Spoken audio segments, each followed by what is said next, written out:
Hey guys, this is the WalterFootball.com After Dark Show for April 13, 2025. We're going to discuss a lot of random things tonight, ranging from Derek Carr being potentially out for the 2025 NFL season, Joe Flacco joining the Browns, a couple other signings. We have our Masters round 4 hedge. We bet Rory at 7.5 to 1, so figure out how to hedge that one. And then all the other nonsense we usually get to on Saturdays. Before we get to all that, please hit like, subscribe, comment below, share this video. Visit the link in the description for the merch store. As always, I'm wearing something from the merch store. It is our Pedo Pete T-shirt, one of my favorites. I get such great reactions from that one. Like people laugh. Like sometimes people just don't know. Like something like who's Pedo Pete? I get that question, but then like when people know, they laugh and they're like, oh, that's a great shirt. So you can get that shirt here for $16, as well as some of the others, 16, 17 bucks here. There's no discount right now, so actually, if you're waiting, you should probably, or if you want a shirt, you should probably wait.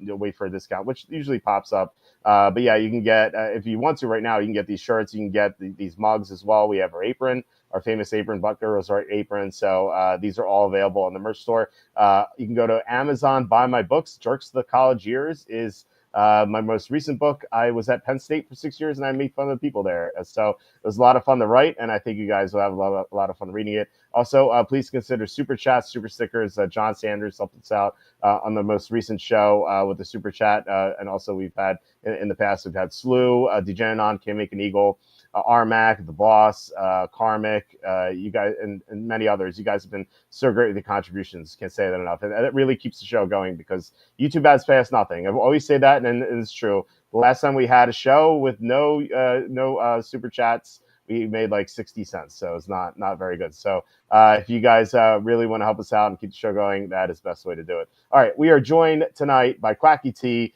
Tom, how's it going? Walter, here we are again. Hello to you and hello to everyone out there in the Walter football family.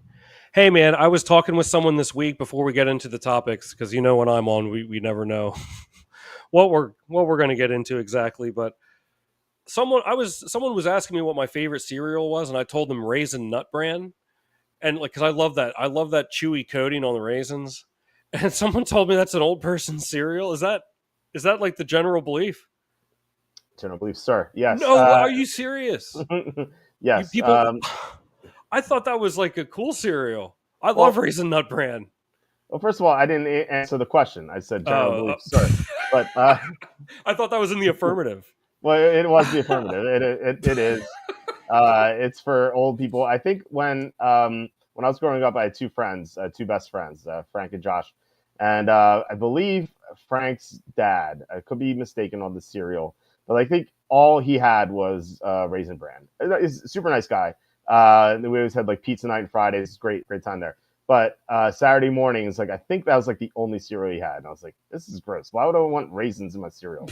So I had like always a negative, just a negative history with Raisin Bran. So I never even tried it. I just don't like want raisin in my cereal. Well, hold on. It's Raisin Nut Bran, not Raisin Bran. They're two different cereals.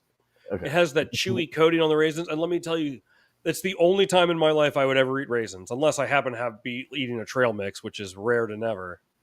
But like I don't know what it is. It's something about that chewy coating on it. Like regular Raisin Bran, sure, I think that's an old person cereal, but Raisin Nut Bran. Now, I didn't think it qualified, but you're saying it does. Yeah. I mean, anything with raisins in it is for old people. I feel like, although I do like raisins, like myself, with raisins, it's like a decent snack and it's healthy, unless it's for your teeth. It does have potassium in it, so if you want to lower your blood pressure a little bit, that helps. But no, I mean, it's not like a cereal for kids or anything or young adults. It is for like the 50 and over crowd, I think. Remember Corn Pops used to have the foil bag on the inside? Yeah. Gotta have my Pops. Gotta have my Pops. Corn Pops is good. I always like Corn Pops. There's always a bunch of cereals I love, like Fruity Pebbles, Cocoa Pebbles, Fruit Loops. Yeah. Honey Nut. I like Kicks. I never got into Kicks. Honey Nut Cheerios, it was good. I liked Lucky Charms until I was like 30, and it made my stomach just queasy. So I had to stop eating it. And I feel like the same thing's happening with my Fruity Pebbles. I used to eat like Fruity Pebbles every day, and I still do. But You but used to, and you still do. yes, but I'm just saying it might be coming to an end because it's like No. giving me this like the green stool. It's like awful. Like I don't know. It feels like my body is like, yeah, you're too old for this crap. Stop eating it. So I might transition to like Cocoa Pebbles instead. Transition to Cocoa That's Pebbles. right. Yeah. Dude, you know what I was thinking about? Remember, when's the last time you think you've had Chef Boyardee? There used to be this old commercial in the 90s where it was like a flashback of a young Chef Boyardee with his mother, like back in the old country, and she's stirring like this kettle like under like on a fire, and she's like, "Good food takes time." It's like Chef Boy, and then like now Chef Boyardee is making like canned like dinosaur spaghettio shapes, and like it's supposed to be the same thing. It's not.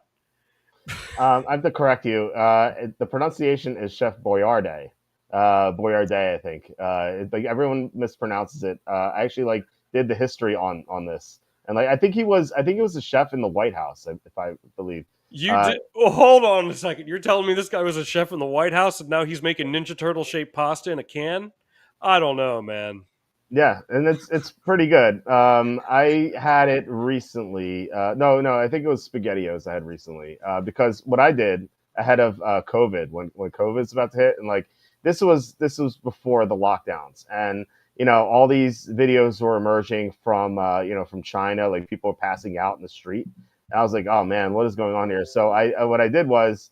I went to the grocery. I'd go to the grocery store. I'd buy like 10 cans of food every day, like just to stock up, just because I didn't know what like the food supply was going to be. I don't know how serious this is going to be. And like Right, at right. the time, my wife was like, "What are you doing?" And I was like, "You don't know what's going to happen. Like we don't know this like what this is." So I like most of it's gone because we've eaten it. But I had like 50 cans of SpaghettiOs just like just sitting in my basement here. But So it's like I've eaten most use of it. them or lose them type of situation. Yeah, because like I figured worst case I'll eat the SpaghettiOs. I like SpaghettiOs, but Yeah. like we'll have I had a lot of beans and stuff like that too. Like any canned food I could find, I would buy. And like Wow. I'd get like 10, 20 cans of food every time I go to the grocery store. And like people are like, Wow. what are you doing? Like, but like because no one knew it at the time. It was February. Like you heard like whispers about it, but no one really knew what was going to happen. And like it's never like too bad to prepare. But Did you buy yourself a lot of peanut butter in that? I'm not a peanut butter eater. My wife is. So, I mean, we always have peanut butter here. We always have like two large things of peanut butter, but I don't like peanut butter. Oh, really? Yeah. Do you have a Not, peanut not allergy? no, I just Oh, don't okay. like it. I don't think it's like tasty. Interesting, interesting.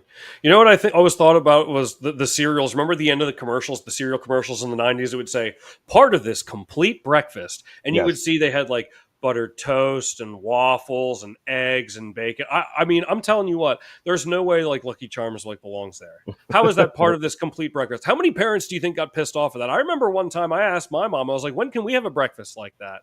How do I do? You know what I mean? Parents were probably cursing the name of the cereal companies, like, oh, like, now my kids are bugging me for a complete breakfast. Yeah. It's complete made up nonsense. You telling me Lucky Charms is going to go with the part of the complete breakfast? No way. That's a giant bowl of sugar.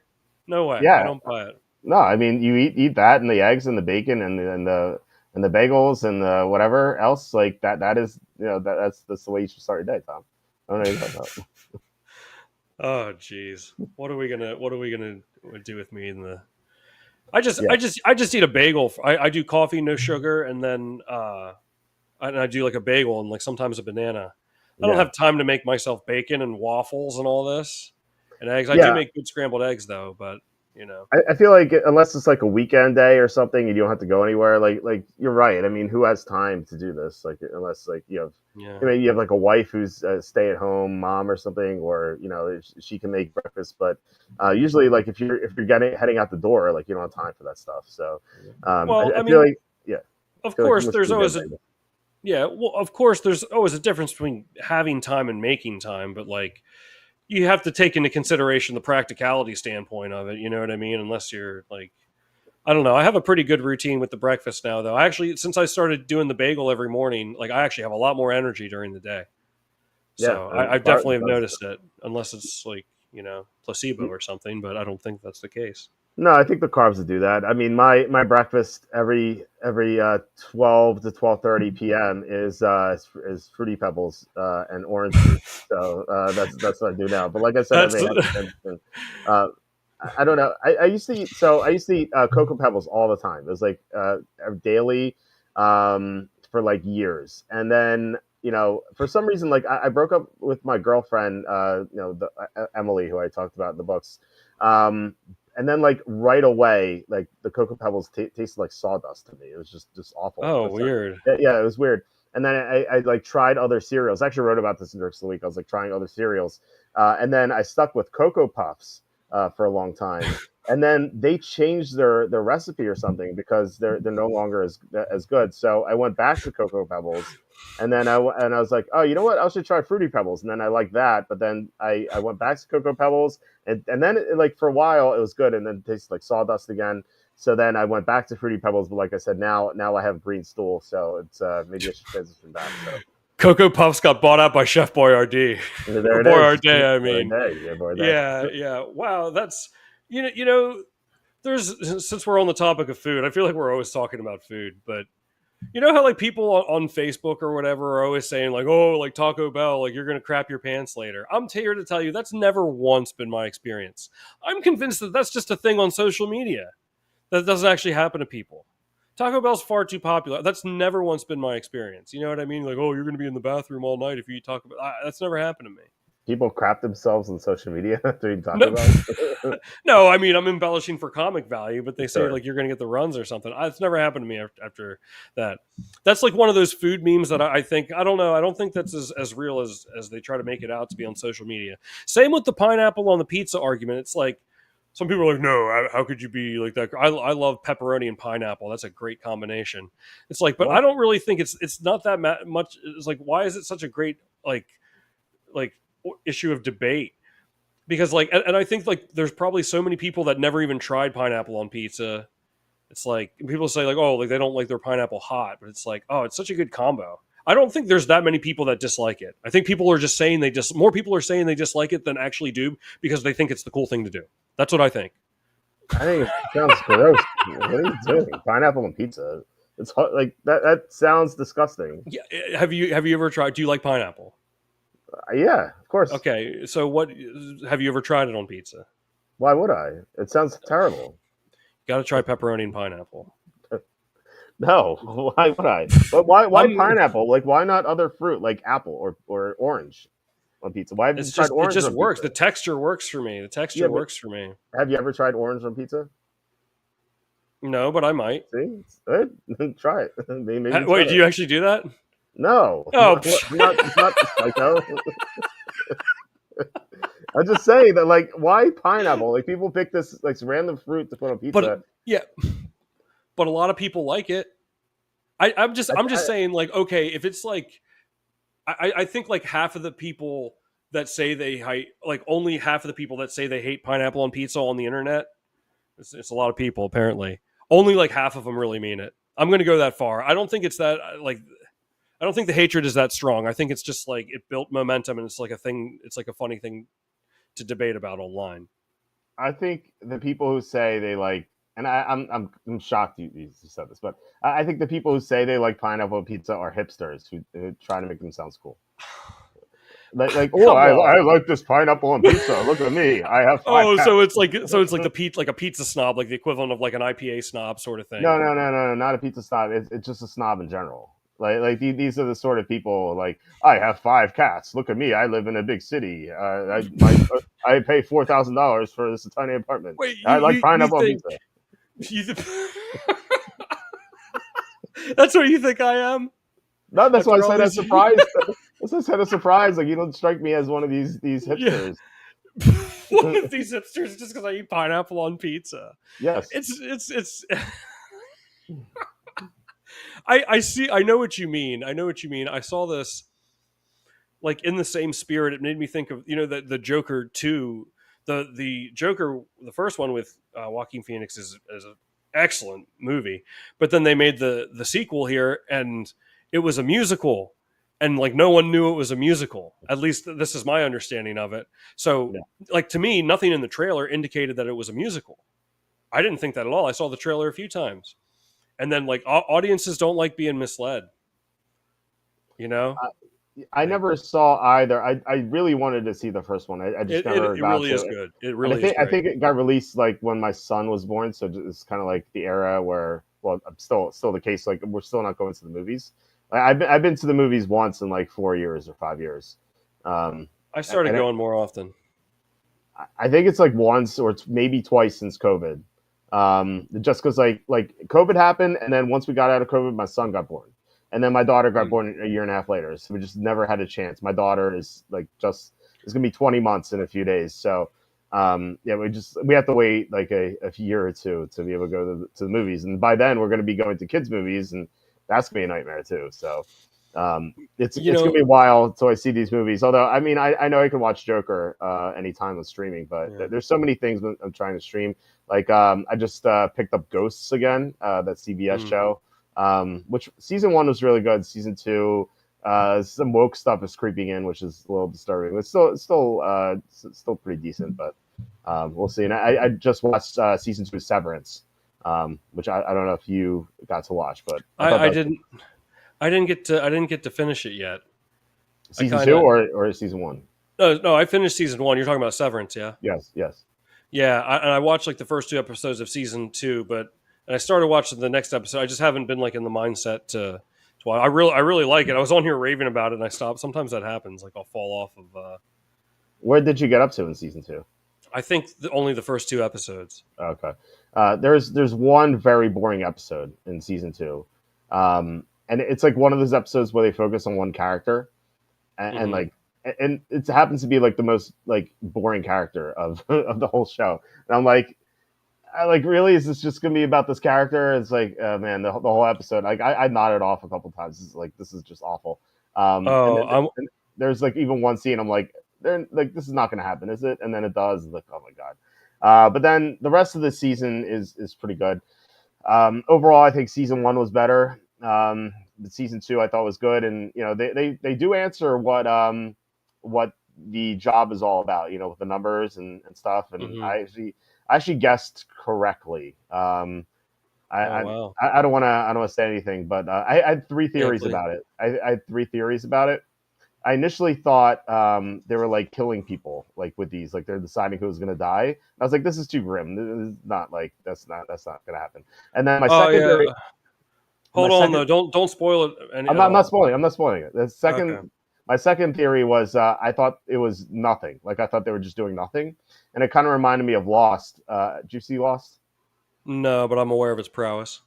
So in Lost, this is not like a spoiler or anything, but like there's a hatch on the ground in the island, and then there's another hatch, and like in this other hatch, there's just a TV screen, and two people are there to watch what the other person is doing in the other hatch, and then they think that the person in the one person in the other hatch is just being spied on, and these two people watching them are like conducting the experiment, right?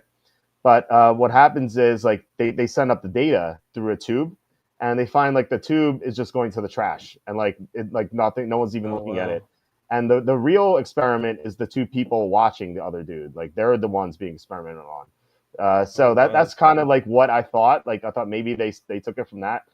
Then I had another theory, and that one's correct, but I won't spoil it for you. But Oh, just okay. Yeah, yeah. Please don't. I should yeah, maybe I should finish it like this evening. No, I yeah. think I mean I have most of season two to watch, but yeah, that's the best show I've seen in a while. I just haven't been watching a whole. Well, that's actually not true. You know, I've been as the regulars, and certainly you know, Walter. I like my repeat shows. You know, and Patrick's mentioned in Black Mirror there. I'll have to check out. I haven't seen all of them, but I watched. I think we talked about this on the show, the episode Nosedive with Bryce Dallas Howard. That's a great episode.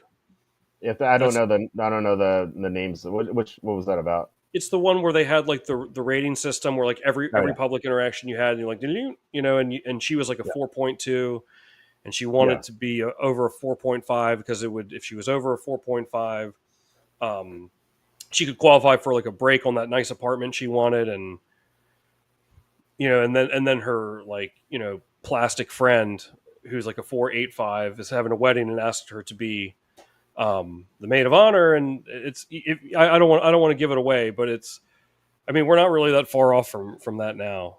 I mean, it's Black Mirror is so cool, and I haven't seen every episode. I want to watch more, but I think pretty much everyone I've seen. But it's like a modern, like it's a technology based like Twilight Zone, and I know you're a fan of Twilight Zone as well as I am. Oh yeah, amazing show. There were a couple of Black Mirror episodes I didn't like. The one where the two dudes they're do that fighting game, and then they eventually like their characters in the game have sex. And I don't know. I didn't see that one. I didn't see that one. Did not like that one. I always like the one where well, first of all, the one where the woman wakes up and she's in an empty room, and like she has to find her daughter, and like everyone outside is just videotaping her, and she's like, "What's going on here?" And then like someone like tries to kill her, and then she's being chased throughout the city, and like the whole time she's trying to get back to her daughter. That's one of my favorite ones. There are definitely several other ones. The ones with John Hamm were really good. But I don't know if you saw those, but I love those episodes. And then the one where they were in the dating, it's kind of like a dating app where they meet up random people, and like you're actually told how long the date's going to go. So you show up to a date, it says like 2 hours, so you have 2 hours with this person. And then like, so this guy really likes this girl. Do you see this one? I don't think I have. Like I've seen like maybe half of them. Okay. Yeah, there's one where this guy meets up with this girl, and like they like fall in love together, and like they actually promise not to check how long their relationship's going to last, because like they just think that they're going to be together forever. And like they're together for a very long time. I don't know how long it is specifically, but like it's almost like a year or maybe more. And then like this guy is just like, he becomes like so obsessed. It's like I don't want this relationship to end. Like how long is it? How long is it going to last? And so he finally like decides to like sneak a peek at like how long the relationship's gonna have, because it's on an app, and it says this relationship ends in 20 seconds, and he's like, he's like, what? It's because the girl walks in and she sees him checking it after they promised not to. Like that's why the relationship ends. But like there's way more. That's not even the spoiler to this episode. There's like way more to this episode than that. It's like one of my favorite ones too. Love that one. I'll have to find that one. I'll watch that one tonight. Yeah. Did you see the one where they had that program where like it could like block out like anything negative from like the that's the John Hamm one. That was the John Hamm one. Oh, okay, yeah, that was a good one. That was a good one. Yeah, and he I think it was like a part of a 3-episode thing, and like he has to spend like a million years in this prison. It's like an AI prison, like it's in your head. So he has to like be in this cabin for like a million years, and like because it's like every second is like a year or something, and like they leave it on for like Christmas break, and so he's just like trapped in this cabin for like a million plus years. It's just like insane. Wow. Can you imagine that? It's like being in this like waking up every day, like not being able to escape for a million years, and then he just gets out. It's crazy if you think about it. Wow. The Twilight Zone that we both really like. We've talked about this one before. Yes. And I don't think we brought this up on the show. There's this old Twilight Zone episode called, and I know you know it, A Nice Place to Visit. Long story short, well, I don't want to give it away, but long story short, this guy thinks he's in heaven, and one of like the perks that he's getting in heaven is he's at the casino, and he's like playing roulette and like pulling slot machines, and he wins every single time. Mm-hmm. He wins every single time. And then, of course, I guess I'll just tell the story. I don't want to spoil it, though. But it's a 70-year spoiler. So anyhow, at the end, he thinks he's in heaven, right? He was in a shootout with the police at the beginning of the episode. And he tells the Fats, the guy in the white suit, who he thinks is his guardian angel, he goes, there's been a mistake. He goes, I'm in the right, because he had everything he wanted. He had money. He put him in that nice hotel. He had women. He was winning every single bet he made. And he goes, I don't want to be. He goes, there's been a mistake. I'm not supposed to be here. I want to go to the other place. And Fats goes, this is the other place. Yeah. So because it's true. But like I said this to you, like, wouldn't that be weird if you won every single bet you made? Like, I don't think we'd like that. Like, of course, like we hope we win every single one we make, but we know it's impossible. And I think that would suck if you did win every time. Yeah, we had this discussion before. I feel like if you did the research. Like I put insane amounts of research into NFL. Like if I won every single NFL bet I made in the season, and I thought it was because of the research I was doing, like I'd be pretty happy about that. Yeah, the Brandon says I wouldn't mind exactly, Right. but like I say, like if you just like bet randomly every single time and you just kept winning, initially it'd be great. Like you'd be like, oh, this is awesome. But eventually you'd be like, what is happening here? Like there's got to be something. Yeah, I'd be suspicious. I'm like what is something's got to be going on here. Like I think, Yeah. Like I think like in the episode he was playing roulette and it was like his number was hitting every single time. yeah, And yeah. it's just he couldn't take it anymore. It Well, was it's like it he was kept winning. He kept winning money, but like, what is he going to spend it on? Like he was right trapped because into yeah, the he casino. had everything you could ever Right, want. So right. it's really interesting in that it's a great episode. You know, the other one I think it's called The Fever. Where remember Franklin is the old man. He's like they're in the casino and he's like, oh, don't ever play those slot machines because his wife wanted to play like $5. Yeah. And then of course he got there, he got hooked. And he's like, put in 4, get back 3. Put in 3, get back 2. It mocks me. Yes. That's a great part. Yeah. It really has a hold of him. Yeah. It really has Yeah. a hold of him. Yeah, that was a good one. My favorite one was one of my favorites was the guy who was he was like a hypochondriac and he was afraid to get out of bed, and he's like his wife was like so frustrated and like he just wouldn't get out of bed, and so like the doctors came to see him, like the doctor's like there's nothing wrong with you, and he's like there's gotta be something wrong with me, I can't get out of bed, and so finally he gets a visit from it's supposed to be the devil, but I don't think he knows that, and so he like that was like I'll give you whatever you want. He's like please cure me of these illnesses. I don't want to be sick anymore. I want to live forever. And the devil's like, okay, your wish is granted. And then suddenly like he thinks he feels great. And he gets out of bed and he's like jumping around. His wife's like, what's going on? And he goes, you won't believe this.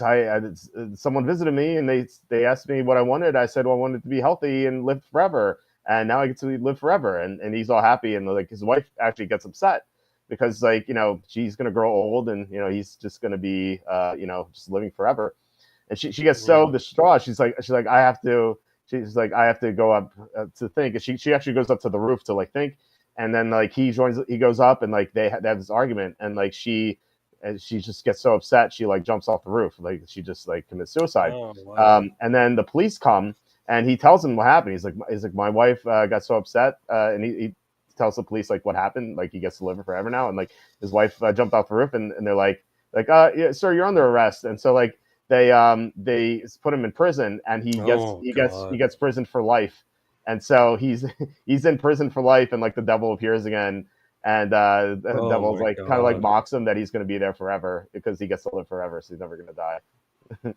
Oh my God, I'm tripping over here.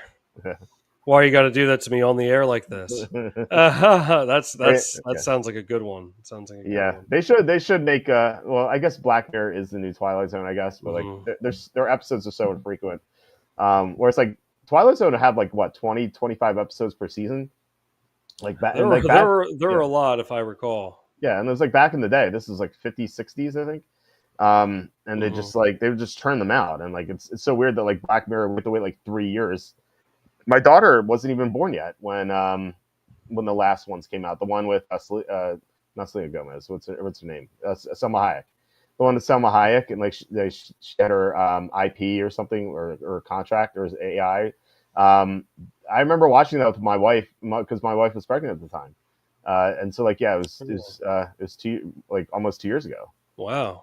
I didn't realize it's been that long. Yeah, like why is it taking so long to release these episodes? And like I think it's only 3 episodes, so like how is it taking this long to do it? They're tired. They're tired. They need rest. Yeah, give them a break, man. It's hard work. Yeah. All right, 3 episodes. Yeah. So let's get into the comments, and then we will get into NFL stuff. Patrick says Rory looking good. Yeah, we'll talk about Masters. Might win first golf bet on the bonus bets I've been getting on Bet365. Yeah, Rory's up 2 strokes. He was up 4 strokes toward the end of the day, but Bryson hit this amazing putt on 18. It was off the green. He hit a putt off the green into the hole to draw it to doing them 2. So I think we're gonna have to hedge with Bryson, who's just he's the people's champ. Everyone wants I feel like everyone in America wants him to win. He had that video with Donald Trump where they were both golfing. and they were trying to like get under a certain amount on Trump's golf course. Actually, I was pretty impressed with Trump's golfing. He's actually pretty good. But Bryson is like the best driver of the ball, and I can't say he's on tour just because he's on live, but just in golf right now, he's just so great. But yeah, it's gonna be fun to watch tomorrow. Since I've had over 100 cereals and a cereal review IG, so let me know if you need some recommendations. Currently, been enjoying Taco Bell Cinnamon Twist and Ghost Protein cereal. I have not heard of that. Patrick Scott, you got everything you need there, buddy. Yeah. It reminds me, it kind of reminds me of, or have you ever had Oreo O's? Oh yeah, do they still make those? I don't know. My dad owns some grocery stores, and he brings like food home like before it's out in like the market. So he brought home Oreo O's before it was released. Right. This is back. I was still in college. I think it's like a summer. Like right. I was home for the summer. I was in college. And he's like, try this, and like I thought like it was the most amazing cereal I've ever had. Like Oreo O's. Like the first 2 days, I was like so eager to eat this. Like it was so good. And then third day, I was like, oh, this is pretty good still. And then the fourth day, I'm like, I don't know. This isn't like, I don't like it. And the fifth day, I was like, this is disgusting. I can't eat this anymore. I don't know what happened. It's the weirdest thing. Where like at the beginning of the week, I loved it. At the end of the week, I was like, I can't eat this anymore. It's so gross. That was like the only box I ever had of Oreos. Like, wow. You only ever ate one box. Yeah, just. I guess I didn't have it that often either, but I don't know. Maybe it's just not meant to eat it. Like, it's pure sugar. It's cereal's pure sugar, so it's probably for the best. Well, I love it. I love it. Patrick says underrated gyms. Mocha latte, Dunkin' cereal, cotton candy crunch, and Dunkaroos cereal. Underrated gems, I think he meant to say. Dunkaroos cereal. Man, I've never heard of these, but I'm not a mocha latte kind of guy. I don't like coffee. My wife was like, she was like, my summer resolution is to get you to drink coffee. So we'll see if that happens. I think it's gross, but anyway. I don't like it either, but I started drinking it every day, and I never thought I would. And it's actually it's helped me. Well, why did you start, and how did it help you?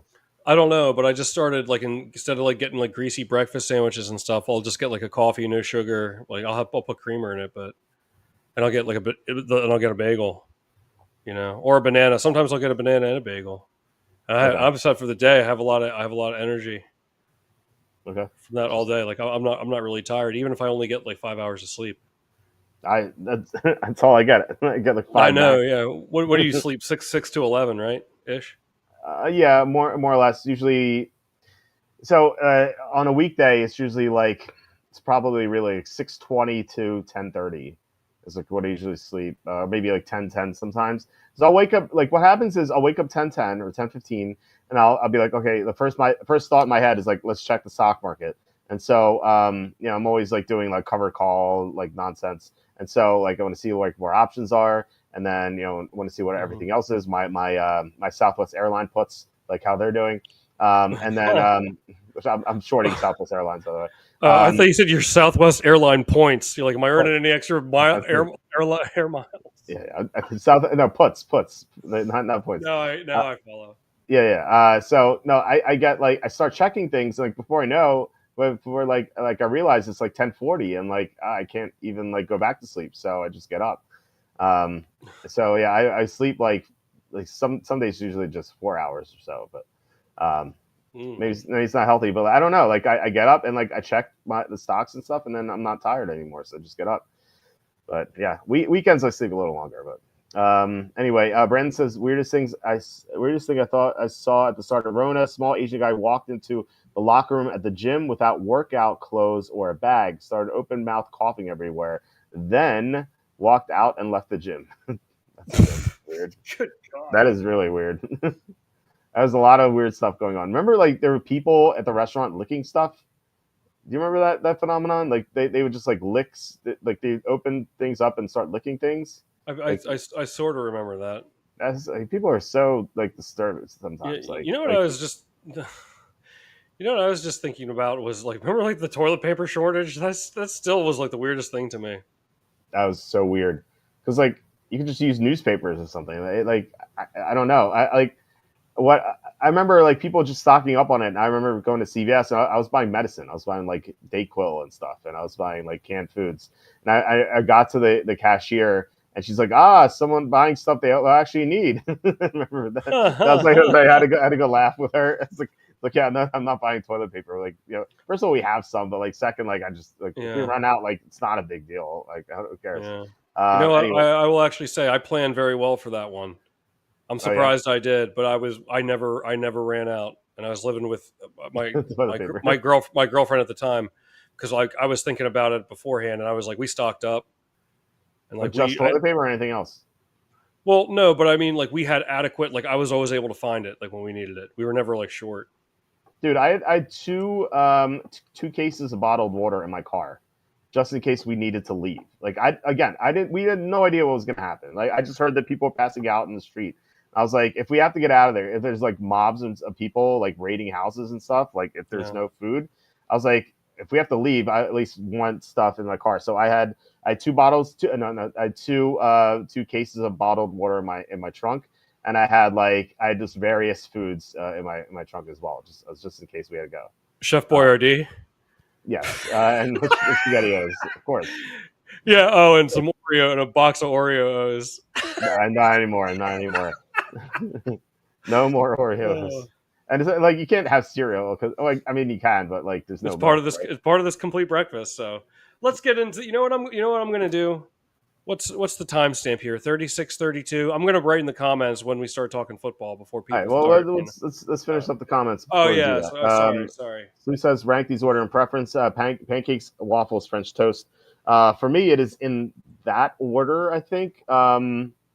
I can flip flop on pancakes and waffles. I mean, they're all great. I think French toast is last, but I can actually make pancakes now. Yeah, agreed. I like my pancakes and waffles underdone. Keep some of the batter in there, man. Yeah, I agree. I mean, I hardly ever eat them ever. I'm certainly never made them for myself.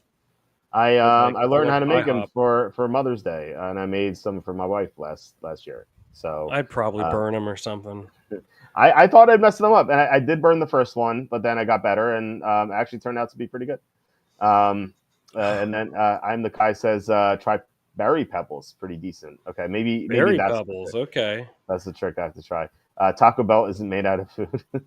Yeah, Soylent Green is people. Made out of people. Yeah, Canadian bacon, pineapple, Hawaiian pizza. Have it all the time. Yeah. There you go.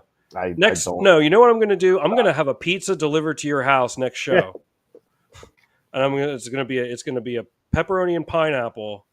Okay, and then you'll be like, and you can try it on the show, and and you'll sit here and say Quacky was right. Okay, fine. I'll do it. What's that pizza place you really hate up there? I'll call them. Oh no, you just didn't like the price, or what? Didn't they mess up your order though? It was a couple years ago. Yeah, they messed up the price, but there's nothing I really hate around here. Okay. Patrick says, okay, so yeah, we flashed on the screen but didn't read it. Season 7 came out Thursday for Black Mirror. I saw that. First episode was great, like the original episode. Second was good, and the third was pretty bad, super drawn out and focused on relationship with boring characters. Okay, well at least one was really good, one was okay. So I'm looking forward to it. My wife and I are still watching season 2 of Squid Game. We've been stuck on this season for months now, and that just shows you. It goes to show like how little time we have to watch with 2 kids running around. But anyway, John says, "Hey guys, do you think Garrett knew about the Flacco plan and backed off and straight the?" It could be. Right. That was this. What's up, John? That was the sticking point. And that was in reference to the episode about the casino. Glizzy says, Walt, how many people watch these? Says 335 on Twitter, 12 on YouTube. Yeah, currently we have 13 people watching on YouTube, 377 on Twitter, one person on what is that, LinkedIn? No, on Twitch. We have one person watching on Twitch. I don't know. It just I mean, this is live on like close to midnight, so like live, like usually we get more after as well. But I don't know exactly. Like it says, 393 people are watching right now in total. The boss is random, but would like to see first round parlays on FanDuel this year. Yeah, maybe we could do that. I don't know. I have to. I keep saying this. I have to go to the Trent Feather Baseball Stadium to see what's going on, or at least like look at the odds. But I'm not going to touch anything until Charlie gives us the green light. John says, my dad bought 22 jars of Jif peanut butter when Y2K was the concern. We survived Y2K, man. Yeah, I didn't think anything was going to happen. I don't know. I mean, we actually, in my computer science class, we were given an assignment where we had to change all the 2-digit years to 4-digit years. So we had to go through all that. It wasn't that complicated. Like we did it. So I was like, if a bunch of 11th grader, or no, it's 12th grade at the time, a bunch of 12th graders could do it, like a bunch of 17-year-olds could figure it out. I'm like, I think we'll be fine. So, outside of Y2K based podcasts, I bet we talk about Y2K more than any other podcast. That's probably true. Are there Y2K based podcasts still going on? You still think they're hanging on to that? If not, we should start them. We should start one. I mean, how Right. long could it last? I mean, I guess it would be like a one season sort of thing. I mean, like, what would you keep talking about? Yeah, that's what I'm saying. Like, it couldn't be continuous. Right. You can really have a chance to unpack everything. And well, Tom, it's Y2K is still going to happen. It's 25 years later. It's still going to happen. Well, don't forget don't forget Quacky's Y2K picks every year. There's one every year, and I'm 3-0 on the Y2K, or 3-0 on Y2K picks. Yeah, that's awesome. I can't wait for the 2025 edition. Why are you laughing? I'm serious. I know, but you can't wait for the 2020, like the highly anticipated Quacky's Y2K NFL pick. Dude, it's 3-0. I can't wait to win it. I want to win money. Yeah, you're like the guy from the Twilight Zone episode. Yeah. No, you're the guy because you're 3-0. Don't rub me into this. All right, let's get to some. We can get to some football now. So it's asking who wore 22 for the Bills in 1999. We will allow John to answer that. We had some football news. So Derek Carr apparently has a shoulder injury, which it's kept him out of the season. The final games of the season last year, we saw Spencer, the Silver Snake Rattler, come in, and then Jake Hayner started one game and he was awful. Then they went back to Rattler, and Rattler was mostly bad. Sorry, Tom, but except for the final week of the season against the Buccaneers, he actually had a really good game. I'll say this though for Rattler, he didn't really have a fair chance because he only had Chris Olave for like a half a game or something, right? And then he never had Rashid Shaheed. Taysom Hill got hurt toward the end. The offensive line had multiple injuries. And the coaching staff was pretty bad too. So I think that with just better pieces around him and stuff, like I think that there's a better chance Rattler could have some success. Like I think like drafting a quarterback at 9 doesn't really make much sense. Like I've seen people mock quarterback to the Saints. I know Todd McShay. I believe Todd McShay mocked Jackson Dart to the Saints at 9, which I think is insane because Dart's a second round prospect. I think that would be a huge blunder. But I'm shocked to see that. Yeah, me too. So I think that they will stick with Spencer Rattler. Now maybe they draft a quarterback in round 3, round 4, round 5. I could see that. But I think like the plan should be see what you have in Rattler. With like given like a legitimate chance with Olave, Shaheed, etc., and plus Kellen Moore being an upgraded coach, and then if that fails, then they could finally tank, like which we've been calling out for like years. They could finally tank and get the number 1 or number 2 pick, and then potentially get Arch Manning or Garrett Nussmeier, and then just move on with their franchise quarterback. I think that's what they need to do. But yeah, any thoughts on Carr potentially being out for the year and what they should do? Let me start Rattler, but I don't know, man. I still think his ceiling is maybe higher than some people think. But let me tell you something else real quick. Jackson Dart, what's his over under for pick number? Like 21.5 or 24.5? Take the Something over, like man. that. I don't think he's going to go in the first round. I don't think so either. I don't like maybe some team trades up for him like in like the end of the first round. maybe like the Giants or something like that. But I don't see it like I don't see him going top 15 or anything, or top 20 even. I think that it would be a huge mistake for the Saints to take him at 9. Like he's not a first round prospect. If they went with Shador Sanders at 9, I could maybe understand it. But like I've had I said this before. I've had an NFL scout tell me he looked at my mock draft and he said 7 words: "Get Sanders out of the first round." Like that is what he said to me. Wow. So like, again, I argued. I'm like, well, it only takes one team to fall in love, and he's like, yeah, it's true. But one team fell in love with Kenny Pickett, right, 3 years ago. But we saw that what happened with that. But I think Sanders is a better prospect. But given that like teams expect him to fall, like why would you take him at 9? If the Saints traded back to like 15, 16, 17, 18 or something, and then they took him there, I'd be fine with that. But I think that what they really should do is what I said before, just starting Rattler, see what you have in him. Because I agree with you, because I think he has high upside, as you said. I mean, he was once upon a time he was considered a first round prospect. What happened was, I mean, he had some off the field concerns and stuff like that in college. Like he made some like Netflix show or something. I can't remember like what exactly it was, and I think that turned some people off. Plus, like, I don't know. I don't think he's like there mentally. Like he needs to be developed. But maybe Kellen Moore can do that. I mean, we've seen Kellen Moore do good things with quarterbacks. So I would like to see Rattler, like I said, with a fair chance this year. Well, I mean, hey, the Falcons took Michael Penix after signing Kirk Cousins, so I mean, maybe Dart does. Maybe they do take him. Who knows? I mean, I won't completely rule it out, but I just have a feeling he won't. So I don't Yeah. know. I got a quacky feeling about that one, but I don't know. That's probably not a hot take.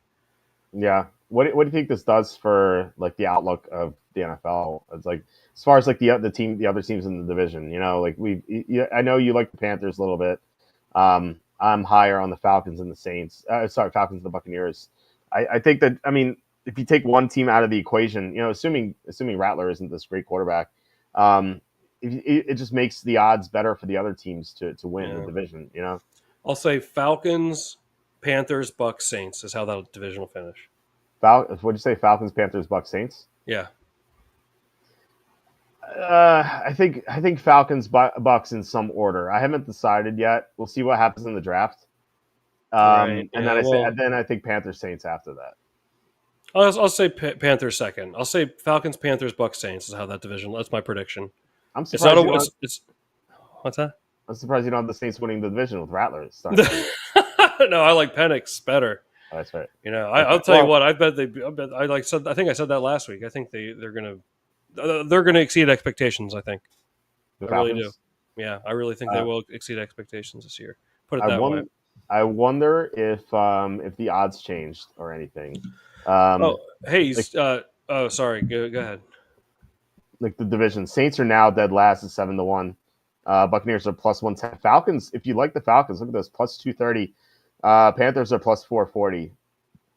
So I don't. If you think it's going to be Falcons, Panthers, Bucks, Saints, you can bet both of these and win guarantee yourself a win.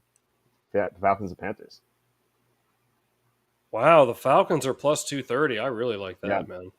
yeah, yeah. I think that looks pretty good. I mean, like I said, I'm kind of I'm like Falcons, Bucks. I'm kind of like flip flopping there. Like kind of don't really know which way I'm going to go. But 230 compared to 110, obviously, just a much better deal. And then as far as Super Bowl, I wonder if that changed anything. Falcons still 60-1. And Buccaneers are better at where are they? I don't see them. 29-1 for Buccaneers. That's an awful price. But 60-1 for Falcons. If you like them a lot, I think that's pretty good. Yeah, I'm actually thinking about that. I'm telling you what, I wouldn't like. I just think Penix is gonna be good, man. What if they put together a run like the Washington football team did this year? You know what I mean? I Mhm. don't know. I don't think it's completely out of the question at 60-1. I think there's a good chance at a hedge there. I'm high on the Falcons this year. I really am. Yeah, I like them too. I would like to see them really adjust the pass rush. Their pass rush was a lot better at the end of the year. I don't know how like sustainable that is, but if they can keep getting pressure on the quarterback, then I think their outlook is really good. Um, 22 jars of Jif from Bill's family plus Y2K is number 22 on the Bills during that time. Okay. And then he says Flutie's the most overrated quarterback in NFL history besides Namath. Oh, man. I know there's people going to have a huge issue with that statement. Can't wait to see the reactions. Were you a Doug Flutie fan? I mean, I'm neutral. So. I always love watch. I was love watching him. I was always. I've said this before, but back in the late '90s, there was always that debate. The Bills, like who should the Bills start between Rob Johnson and Doug Flutie. Rob Johnson was like the golden boy, like with the great arm, like nothing between the ears. And then Doug Flutie was like what was he like 5'7"? Like he was just he was a gritty guy, and like he's mobile, and he could like have some clutch moments as we've seen. So I was always Camp Flutie. I was like, you have to start Flutie. Like Rob Johnson's a bum. John said he hates Flutie. He was basically a tiny Aaron Rodgers. The defense carried that team. I don't know. I mean, he made some plays. I don't know. I thought he's always exciting. He always had like the jump pass, which he always had to like jump pass to make up for his height. Like that was just such an issue for him. But I don't know. I thought like he was more exciting. He was more of a winner. And really it was more hatred of Rob Johnson, who just like he was just a bum. Like I don't know. He's kind of like it was a good comparison, like a recent comparison is Blake Bortles. Like when he came out, remember him? He's a first round prospect. Of course, great arm. He can move around. Like teams thought highly enough of him that they made him the first round pick, but he just liked to party the whole time, and he was kind of dumb, and he just never succeeded in the NFL. And that was basically Rob Johnson, except I don't think Rob Johnson wasn't as mobile as Bortles. I do have a Flutie Flakes cereal in full transparency. Yeah, I remember Flutie Flakes. That was great. Hold on, though, man. Blake Bortles took him to the AFC Championship game. They almost went to the Super Bowl that year. He took them. No, you're wrong. You're wrong, Walter. Bortles was the backbone. The backbone. Yeah, I don't want to hear it, man. That was If they had average quarterbacking, the team would have won the Super Bowl. Bortles just like really cost them, and they deserved to at least make it that year. I remember I watched that game at a Buffalo Wild Wings. Yeah, because I was really pulling for him. What do we got here? Brandon asking the 2025-26 home and away opponents posted by the NFL and teams are confirmed, right? Yeah. I believe so. Yeah. Yeah, we know the opponents. We just don't know the order in which they're going to play them. So, that's how like we were able to look up, the 49ers schedule. It's like such a joke. Like it's like the easiest schedule I've ever seen. Just so like we know the opponents, but we don't know the order. So there could be some tough situations. Like they could have like 2 Thursday night games and like tough teams before those. So like we just don't know. We'll have to see. I believe the NFL schedule usually gets released like the second week of May or something. I just wish they'd pushed everything back. I wish the draft was like middle of May, and then just because like nothing happens in the middle of May, and like I don't know, it's like selfish reasons too. I just want like more draft traffic because like once the NFL draft is over, like the traffic on the site just plummets. So we just get nowhere. Wow, Walter, that's so selfish. You want to be compensated for the work you put in. Unreal. I know. Dude, it's all good. Yeah, I know. Yeah. Carolina's proved the defense. How about the Panthers? They've improved the defense. I just don't know if they've improved it enough. Like they were so bad last year. I think that like instead of being the worst defense, maybe they're like the 25th or like the 7th worst defense or something. But like they're still going to be below average. So I worry about that. I worry about Bryce Young being able to see over the line of scrimmage. It's like maybe he needs to do the Doug Flutie jump passes.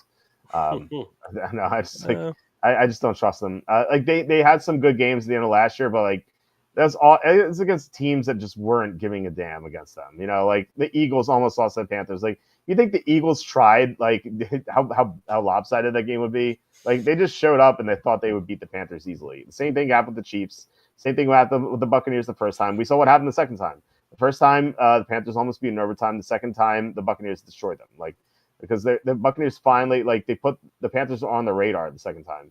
And I even remember Baker Mayfield saying like we almost lost this team, we're not going to lose this team, and like he was right, like they just like lambasted them. So see, Jay Cutler or Jeff George? Who you got?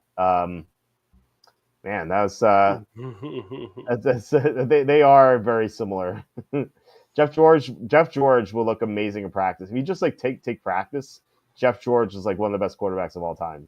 Like he just like I've heard that like he would always look so great in practice, but like when the pass rush came at him, he just like would just throw the pass to the other team. He'd throw off his back foot all the time. And Jay Cutler just like didn't give a damn, or at least he gave off that aura like that he didn't give a damn. Yeah. Maybe he did. Who knows? But like he always had that like that meme that he's smoking a cigarette on the side. Yeah. Like legit. Like he just looked like he didn't give a damn. Yeah. I remember that year they made it to the NFC Championship game in 2010, 2011, the year the Packers won the Super Bowl. Mm-hmm.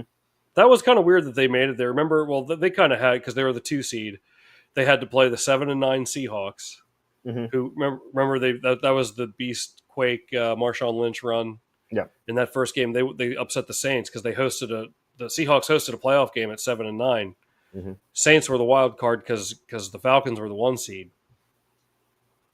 But so they had to just beat the Seahawks to get into the AFC Championship game, and then the Packers beat them.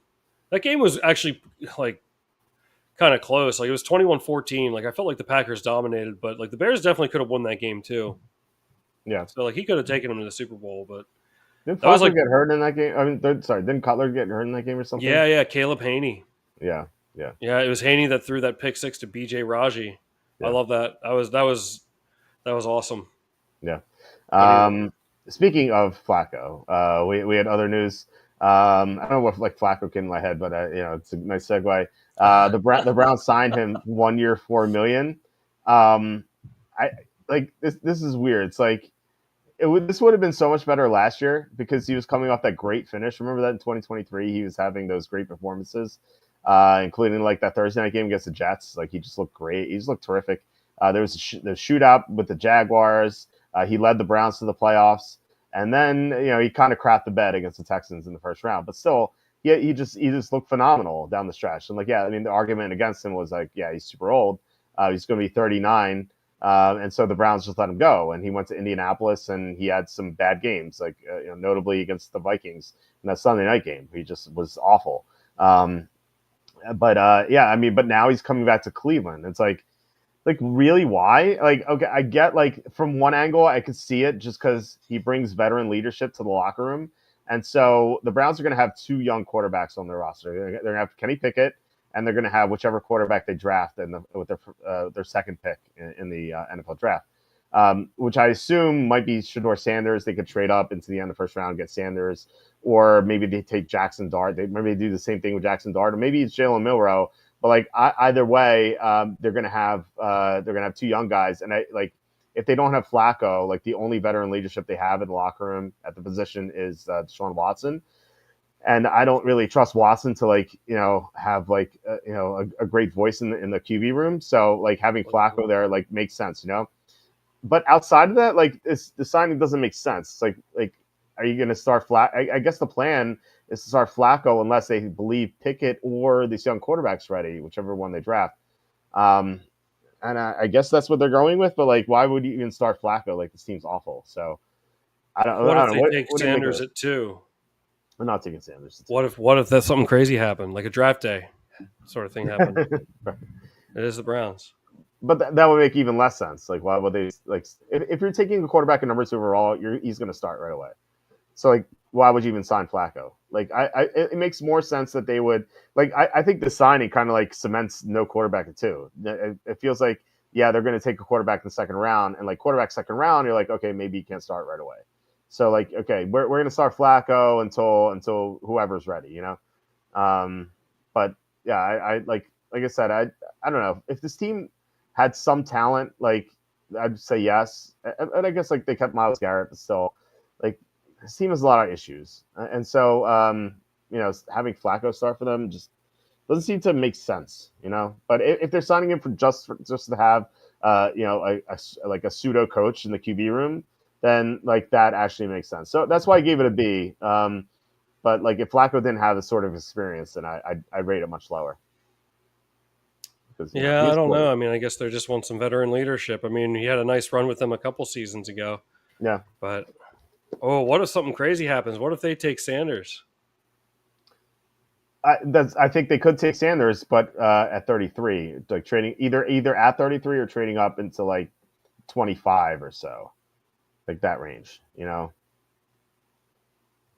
That's what I believe they're going to do. It's kind of like what they did in 2007. Remember, everyone thought they're going to take Brady Quinn at was it number 3, and they ended up taking. I personally thought they're going to take Adrian Peterson.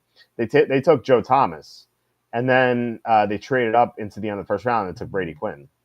Now, like that didn't exactly pay off. Brady Quinn, all he did was throw passes out of bounds his entire career. But Sanders, I think that is, I feel like he's a better prospect than Brady Quinn. So, like just because it didn't work the first time doesn't mean it can't work the second time. There's no reason to think that. So, if they did that in 07, it's crazy to think that like that was almost 20 years ago. But yeah, I mean, I feel like they could do it this time. Like take Travis Hunter at 2, and suddenly they have Shador Sanders trading up from 35 to 25 ish, 33 to 25 ish, and now they have the Shador Sanders to Travis Hunter connection, which is pretty sweet. Mm-hmm. Well, I don't know. I'll tell you what. As I was telling you in the green room beforehand, I'm really starting to get excited for the draft here. I mean, we're about 11 days away here. Yeah, I mean, yeah, it's after midnight, so 11 days away, which is terrifying because I still have a lot of work to do. Oh yeah. I don't know how I'm going to do it with the 2 kids running around, but I'll have to try. Uh, somehow, well, we some can. way, Yeah, I'll be able to get it done. yeah. Well, we can rip through what you need to get through, so you can get on that if you need to. But I yeah, I mean, know. look, I know half this hour is. is not going to make too much of a difference, but Yeah, yeah, this is the. Well, this is it's a very exciting time of year. It's a very busy time of year for you. it is. Right. Stefanski just wants someone in his generation to talk in the TV rooms. That's definitely true. All right, so we had a couple other signings. Going to get through them very quickly. Seahawks signed Drew Lock, 2 years, $5 million. So he goes back to Seattle. He had what was it, 1 or 2 years in Seattle or something. He had a win on Monday Night Football against the Eagles. That was the Eagles' down year where they were kind of like I remember that game. they were running on fumes at the end of that Eagles team, and I think that that was a game where Jalen Hurts had the flu, and we didn't even know if he was going to play. I remember that that game we didn't like Hurts and Geno Smith were both questionable heading into the game. And Hurts played, Geno Smith did not, and then Drew Lock started, and he was pretty shaky for most of the game, but then he led this comeback in the fourth quarter to win the game, touchdown to Jackson Smith and Jigba to win the game. So he had at least like one good moment for Seattle, but like overall, just failed stint there. So they're bringing him back. Like he has familiarity with some of the players in the team, which is nice. But they did pay Sam Darnold $100 million, so it's not like they need him. Their backup was Slinging Sammy Howell. I love slinging Sammy. Yeah, so this is intriguing camp competition. Drew Lock versus Howell for the number 2 job. Can't wait to watch it. I'm joking. That makes me think. I think I brought this up on the show before. Do you think like the offensive lineman, like when if like the defensive guy beats him and like they know like the quarterback's going to get sacked, do you think they're like, "Hey, Jeff George, look out"? Do you think they're yelling it at him? Maybe He beat me. Look out to your left. I don't know. Maybe, but like there's so much noise going on, I doubt they can hear it anyway. Oh, I don't know. Maybe you kind of get like a sense of the sounds of the field. They know Maybe they know what to listen for. They probably like code like words that they yell. They probably don't yell a whole sentence out. It's probably like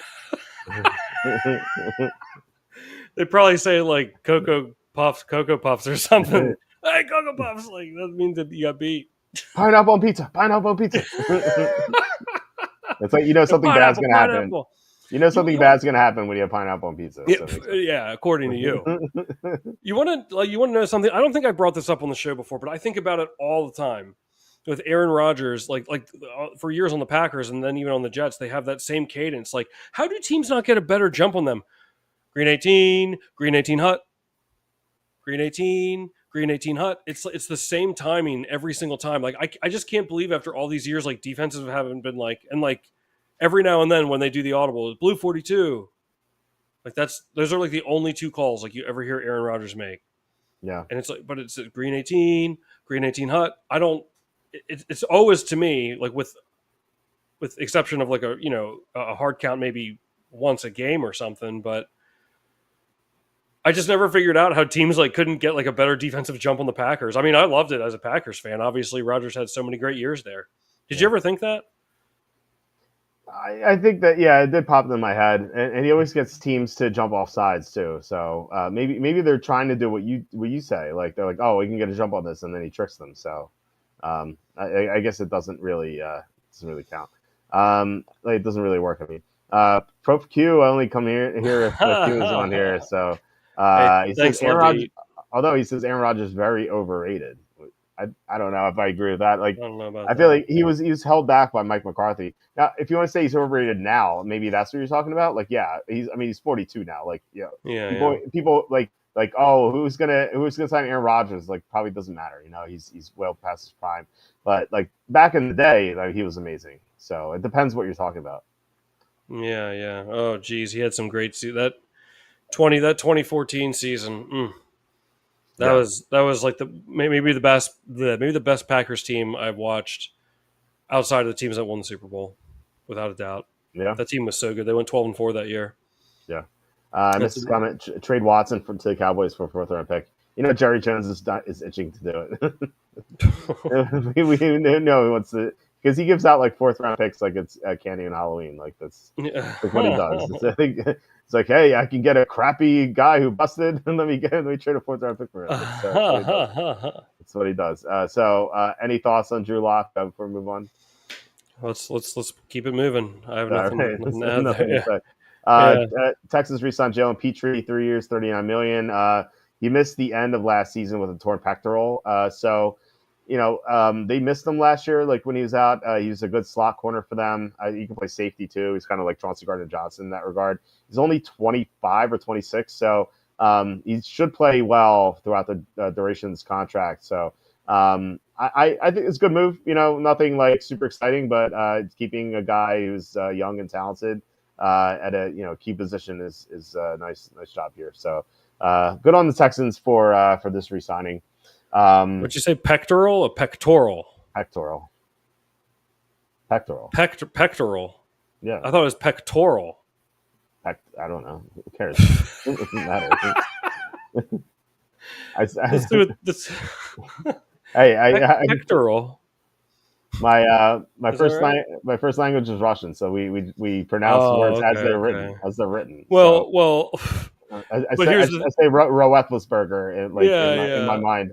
Well, here's the thing. Maybe I'm the one that's been wrong all these years. I'm just very sure of myself. Well, you said Chef Boyardee, like that was wrong. So you could be wrong about this. But nobody calls it Boyardee. I do. You're the only person I've ever met that said Chef Boyardee. Chef Boyardee. Yeah. Night and Chef Boyardee. Well, it's the right way. I don't know. It's interesting you bring this up. Like I had this like, and dude, like granted, I was not sober at the time. So like we were at a party, and I remember having this discussion with like my friends, Schmitty, who's been on the show a couple of times, and my cousin. And so we were just talking, like this is like one of those like drunken conversations you have, like, like this is a long time ago. But anyway, I was like I was talking about like the truth and like what does it mean? Because like I kind of like liken to you bring this up to like Chef Boyardee, and and you're right, everyone says it's Chef Boyardee, but it's not true. That's not actually how you pronounce it. But because everyone pronounces it that way, does it make that true? Like, you know what I mean? So my example was when I was talking to my cousin was like, okay, say like one of you becomes like a famous person. I was like, say Schmitty, you become a famous person, and say instead of your birthday being November 19, let's just say like someone on Wikipedia said it was November 18. And like, so like, hundreds of years later, like people are writing biographies on this guy, like, or like book reports or something. And they say, like Schmitty was born November 18, and like that was wrong. But because everyone believes it's November 18, does that make it the truth, or does it make November 19th the truth? Because if you tell people, oh, he was born November 19th, people are like, no, you're wrong. Like I'm telling you, it's Chef Boyardee, and you're like, no, you're wrong. You know what I mean? But Like what makes something the truth? okay, yeah, but fair. But like, I think language is more open to interpretation on some different levels, as opposed to a hard fact of time. We have a 24-hour time period, and if this falls within that 24-hour time period, it's that. Whereas I feel like language that's my counter argument. I think language can be more open to the interpretation as far as pronunciation goes too. Yeah, but I mean, I get what you're saying, and you're right. But at the same time, like that's how he pronounced his own name. Right. No, I know what you mean. There's the late great Maynard Ferguson, great trumpet player. Um, Everyone calls him Maynard Ferguson, or at Mm. least that's my understanding back when I used to listen to that music in the early 2000s. But when they would announce a Maynard Ferguson, but like it was just commonly accepted as Maynard. So like I definitely understand where you're coming from. It was like, at least to my understanding, it was like, and if you know, you know, like you pronounce it Maynard. Yeah, yeah, So I get stuff like get it. that. I But get it. Yeah. yeah, I get stuff like that. But it's like something factual if it's kind of like misrepresented and like people believe it's true, and then you're like, no, it's actually not true, and then like people think you're wrong. I don't know. I I, thought that was like what makes something the truth? Is it like the real thing, or is it because what people believe? yeah. No, you. You bring up an interesting point. Geez, this is quite a rabbit hole. Yeah, Like I think about that. Like I'm a person, and some of my best friends will attest that like if something is like tricky or difficult for most people, I will probably have no problem with it. Like I'm rather contrarian by nature, but like you can get like I will stumble and fumble over like the most simplest of tasks sometimes. Sometimes it's really weird. So it really makes me question like what truly is difficult and what is easy. You know? but I mean, it depends on the person, right? I mean, like, didn't Einstein Yeah. have trouble like counting change or something? Yeah. The counting change thing, I've thought about that because I think the because they say like, oh, like the younger generation doesn't know how to count change. To be fair though, like they've never been taught any other way other than how to, like, that's all they know. Still, with that said, it's not a hard concept. I don't see why they can't, but I mean, I guess it's just like a product of conditioning.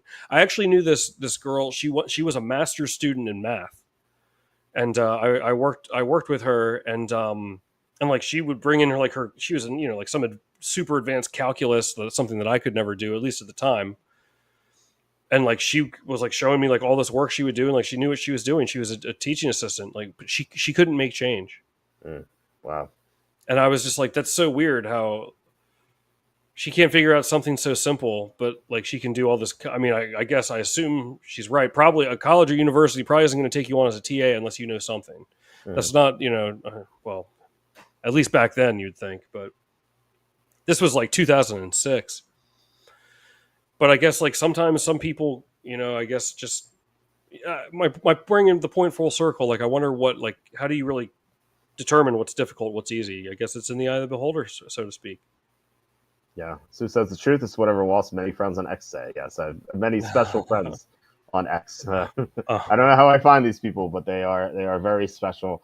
No, I don't know. I mean, I don't really know how to answer that. I just like that. That's the debate I was having with them, and like like again, this is a drunken night on a weekend in the summer. We're just having a good time, and I just brought this up, and like it's kind of like yeah, like you said, it's like you have to go down the rabbit hole here. Yeah.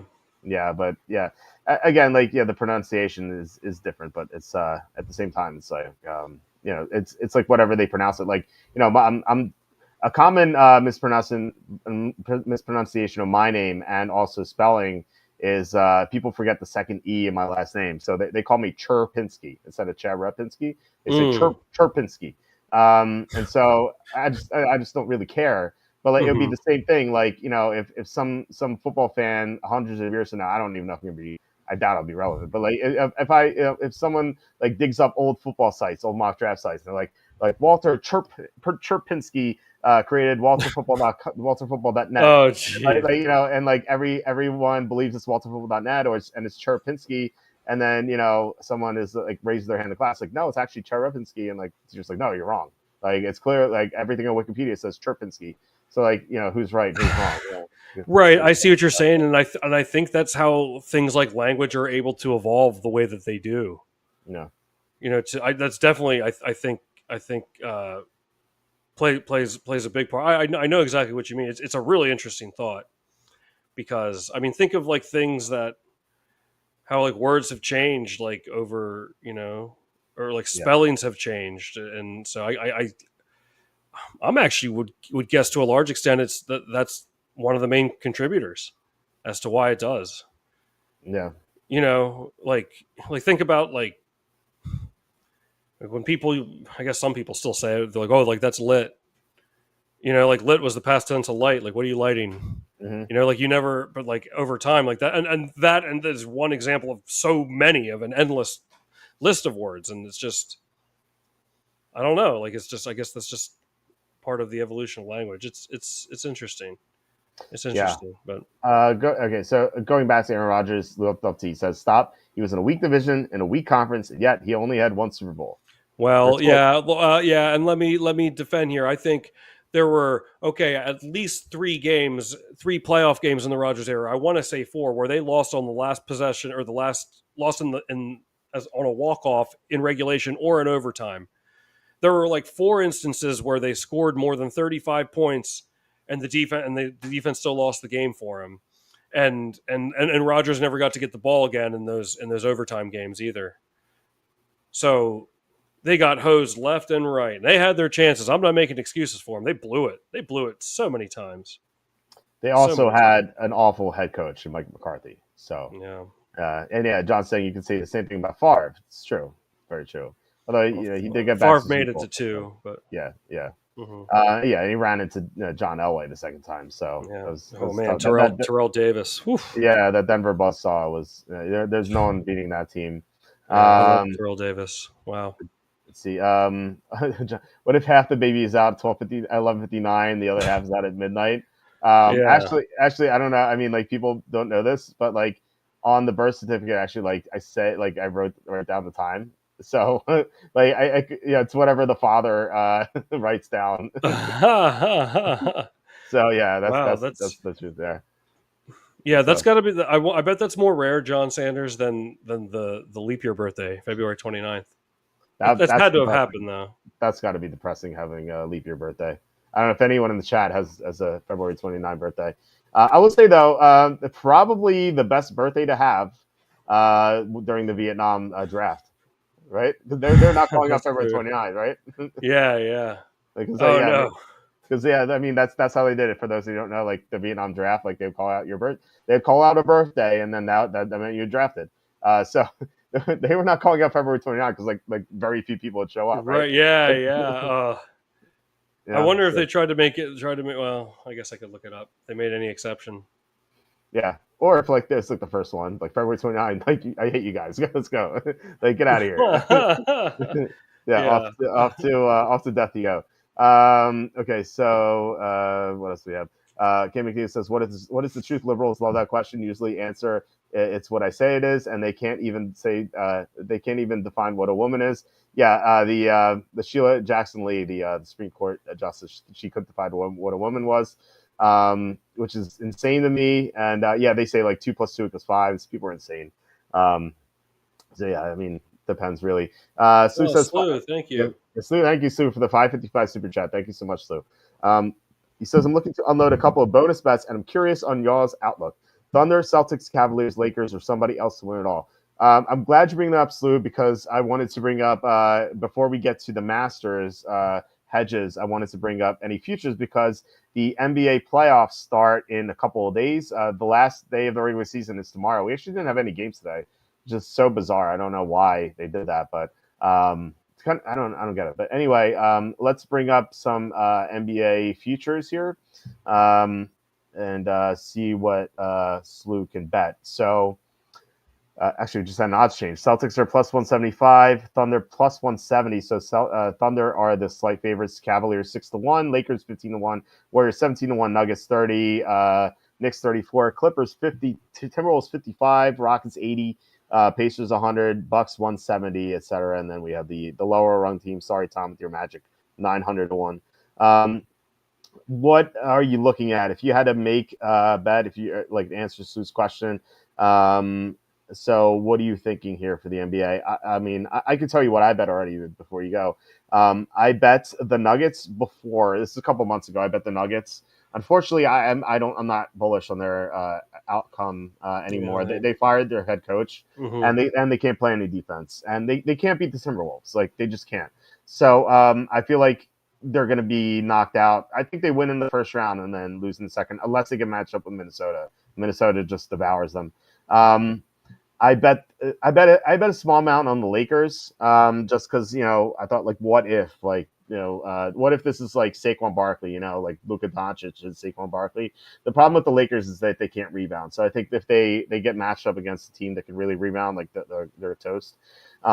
We had this discussion on, was it Tuesday night or Wednesday night? It was Wednesday night. Houston Rockets 80-1 look pretty good. They're the second seed. They have a lot of talent. They have size, so like they should be able to beat the Lakers. They could lose to the Thunder. The Thunder is so good; they just seem like a buzzsaw. But 80-1 for the second seed seems like insane. Um, I didn't bet them yet. I was considering it, but I did bet Minnesota. I bet Minnesota. I think it's 60 or 70-1. I think they're super talented. They have one of the, I think, top five player in Anthony Edwards. I think he's amazing. They have great front court size. They're a really good defensive team, not elite, but they're really good defense and good. They have good depth, and like I said, they own Denver, so that's one matchup they're certainly going to win. They made it to the Western Conference Finals last year, and now they're more experienced. They ran into Dallas. Dallas is no longer here, and I know Oklahoma City is better than they were last year. But OKC got knocked out in the second round last year, so like I don't think they're locks by any means. So my favorite here is Minnesota. I think they're really talented. So I support any bet on them. Houston, like I said, Houston 81 sounds good.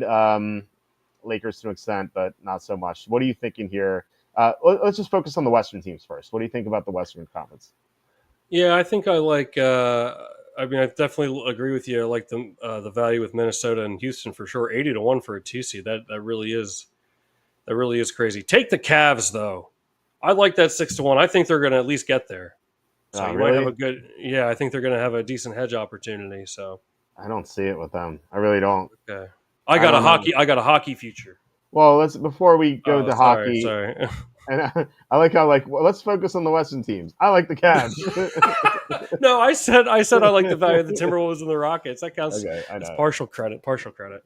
I know. I know a professional bettor who loves the Clippers. He bet the Clippers at 50-1. I mean, I think he got him higher at like 60-1. I don't know about the Clippers. James Harden's going to choke. He's going to choke. I don't buy them. Again, my favorite for the West is Minnesota, but value wise, 80-1, Houston's hard to pass up. I would bet on one of those two teams. And since those are bonus bets, you'd be able to make a lot of money on them, and then you can hedge with OKC. So like that would be my plan for the West. As far as the East, I feel like it's just Celtics. Like the Celtics are so strong. Now they could always suffer an injury. Remember that one year Tatum went down, and then Miami got to the finals. Like that could happen. I think it was Nuggets. Our one of our co-hosts on the Wednesday show, he was bringing up how like Tatum appeared to get hurt in a recent game, and like the announcers for the Celtics were like, they're like the world is going to end. That's how they sounded. So like this is like a fragile team. If like Tatum were to go down, like they're toast. But as long as they're healthy, I think they should be the favorites. I would make them the favorites over OKC personally. Um, but like my mind is kind of like gravitating toward like Milwaukee at 170-1. Now, like I know their defense is awful, and so I'm not expecting them to win, but like they have the best player in the Eastern Conference. Like Giannis, if Giannis is like gets super hot and becomes like an unstoppable force, and if there's an injury, like I could definitely see Milwaukee getting there. And 170-1 with the best player in the conference, like that's too hard to pass up. So like $10 to win 1,700, like seems like it feels like you can make worse bets. Um, What are the Magic? Magic are 900-1 right Oh. here. So you make a $10 bet, you win $9,000. What do you think? They have been playing a little bit better, but I just hope they Yeah. win this play-in game on Tuesday. I would say this: they're a great defensive team. Yeah, Their defense is awesome. I worry about like in crunch time, like who's gonna make the shot, you know, with yeah. them. It's. I mean, I guess Is it like Franz or Bankera, like are they yeah, ready though? They're both yeah, young, you know. I don't know yeah. if they're quite there. I do think they can win a series, um, but I don't see them getting by Boston. Right, right. But Well, I mean, we'll again, see. Boston can get hurt. Someone in Boston can get hurt, you know. And the Magic have battled injuries all season too. I mean, Suggs Yeah. is out. Yep. Bankera was out for a long time. I think you. Yeah, I mean, they lost Mo Wagner, so it's like Yeah. they've had a tough year. But now, like everyone, I mean, those who are going to be coming back are back, and I don't know. I hope they at least have a good showing. This year because I mean, they almost won their series last year. Oh, they blew us. I think they're up 17 in that game 7 against Cleveland. Yeah. So like this team is definitely good, but like with Suggs out and Mo Wagner out, he's solid off the bench, and it's going to be tough. But I was kind of disappointed. I really thought that they're stuck with their star was on the rise this year, but It looked that way to start the year. They yeah, were it hot sure to start did. the year. Yeah. But no, you're right. I mean, they have played better recently. Like I said, their defense is great. I think they could win a series. And if you're holding a 900 to 1 ticket on a team that like gets to the second round, like you're feeling pretty good. You can hedge it. Hmm. So Yeah. I don't think it's too bad. I hope that answers your question, Slew. Yeah, isn't little that? Yeah, exactly. Again like that. That's the issue. I do like Kevin Porter. I think he's playing very well for the Bucks at point. Lillard is a horrible defender too, and as great as he is offensively, like he can't defend anyone. So at the same time, like it does make them a little bit better on the defensive end that he's out. But I do get it. Like they're just Giannis, and I guess like if Portis is back, he's healthier. There's Brooke Lopez. Middleton's gone, but like there isn't that much to this team. My point is like they have the best player in the conference. Like Giannis Hmm. sometimes is unstoppable when he's Yeah. healthy. And think about like some of the recent playoff exits they've had. Like most of them have been because Giannis got hurt. And so like Giannis is healthy now. I think they're gonna be a tough out until like maybe not for Boston, but I feel like every other team is gonna have a tough time beating them. You know, but who knows? Yeah. Maybe they lose in the first round. But I think as long as Giannis is healthy, I think they at least lose in 7, maybe 6 or 7, and then maybe to Boston they get swept. But every other team, I think they could beat. In the conference, like the Eastern Conference is very weak outside of Boston. I'm not a believer in Cleveland at all. Wow. I'm not. And then who else? You have the Knicks, who are Brunson just came back, but I don't believe in them either. Like you have the whole thing with their coach, like great in the regular season, just sucks in the playoffs because like he just runs them into the ground in the regular season. The Pacers looked pathetic the other night. They played against backups. Who did they play against? Was it I think it was against Cleveland, and they're playing against Cleveland's backups, and they almost lost that game. Like Wow. they look awful. Pistons are not bad. They have they're a young team on the rise. They have a really talented player in Cade Cunningham. They have some other good players on the roster. The concern with them is like they're just too young. Like I feel like this is a team that doesn't have experience to win. Like in the NBA, you need to go through the grinder a couple of times. You need to learn how to lose and then you win. Like that happens all the time. Like I remember the Sixers with Iverson, they ran into the Pacers twice and they lost to them, and then the third time they finally beat the Pacers and then they went to the finals. Like that's the sort of experience you need, and the Pistons don't have that.